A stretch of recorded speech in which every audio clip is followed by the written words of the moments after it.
Grace and peace to you. I am Pastor Nancy Benson Nicole, and this is Rhythm and Word, a weekly video devotional brought to you by Fourth Presbyterian Church in Chicago. And we continue our journey together, or your gracious journey with me, through what I name as my spiritual bookmarks.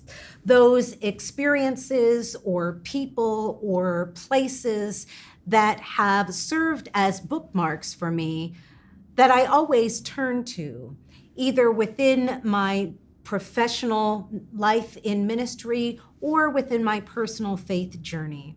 And so today, I want to tell you of a bookmark that is an experience that I had as a youth advisory delegate to the 207th General Assembly of the Presbyterian Church USA. And that bookmarking experience for me was to experience the wonder and the beauty of what we know as the connectional church. Now, that sense of being the connectional church certainly means coming together in worship on a Sunday morning in a congregation and connecting in that way. The connectional church for Presbyterians also is embodied through how we come together as leaders within the church, the form of representative governance, if you will, of individuals who are ordained and installed as elders that serve on our sessions, of elders that serve as commissioners to our presbyteries, which adjudicate our church body on a regional level, through the synod in these larger gatherings, and then the General Assembly, which is our national church witness. I had just finished my first year of college and had been selected to serve as a youth advisory delegate from the Presbytery of Philadelphia, Pennsylvania, to the General Assembly that was meeting in Cincinnati, Ohio. And it was my first exposure to what the life of the church at large involved. The first setting in which there were thousands of people that would gather for our opening worship services, where I would experience the worship leadership of our own beloved late Pastor Emeritus John Buchanan during one of those assemblies, where so many others would be known to me who were lights in the life of our national church. The work was grandiose. We, as commissioners and delegates, would be spending the bulk of our days every day in the span of 10 days working in committees that had scads of work, overtures and reports, each committee focusing on a different area in the life of our connectional church. And the committee to which I had been elected was working on Christian vocation, what it means to engage in various contexts of work.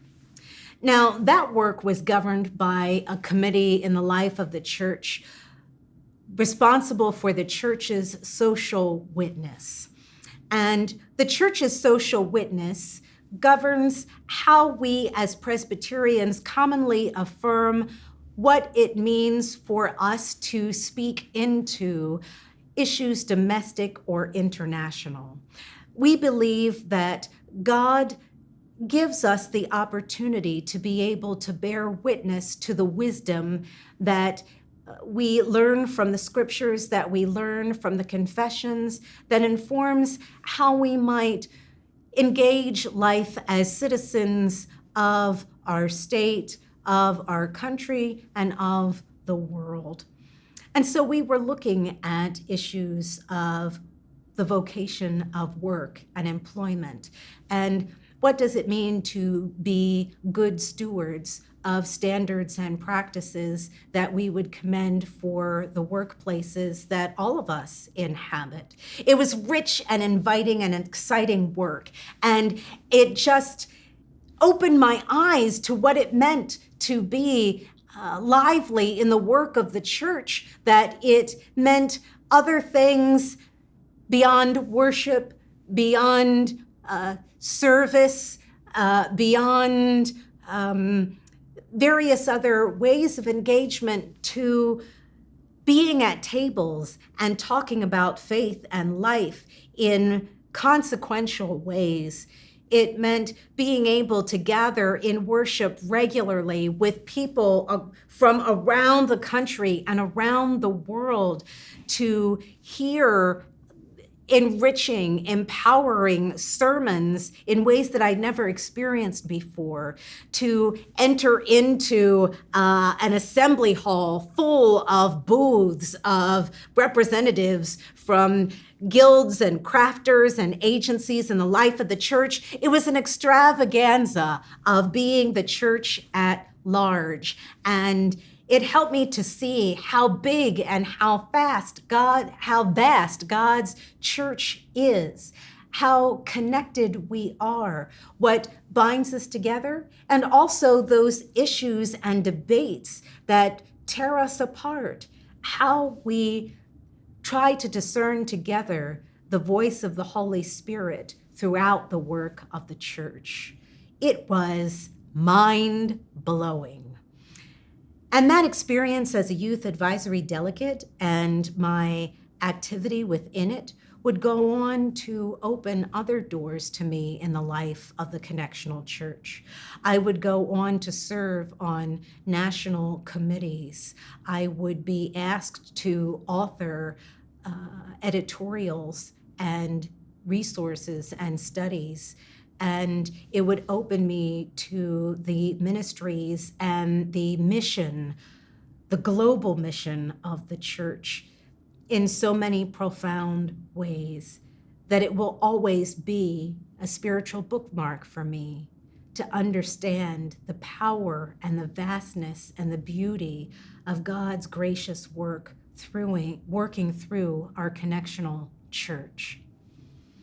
It's a page in my life's book that I turn to with joy, and that informs my desire to connect people to the greater life of the church as they engage in ministries here locally in the congregation, that the energy that you give here informs and reverberates to others across ways and pathways that you can barely imagine.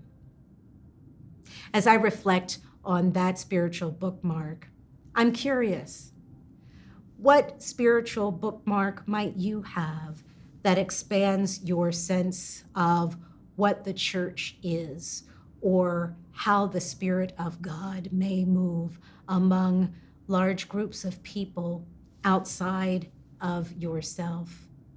What are the opportunities that you have to see the bigger picture of the church at large?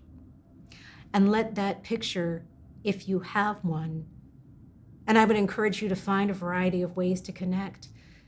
You can go online and see how our national church is involved. You can see how other church-related organizations carry out their work as well, and find inspiration. You can talk to any one of the pastors or others who are in our midst who have had similar experiences and learn from them, and also find ways to connect. But I encourage you to identify what the larger view of the church is and how it may serve as a source of inspiration for you as you seek touch points for inspiration and hope in these difficult times. May it equip you to keep the faith.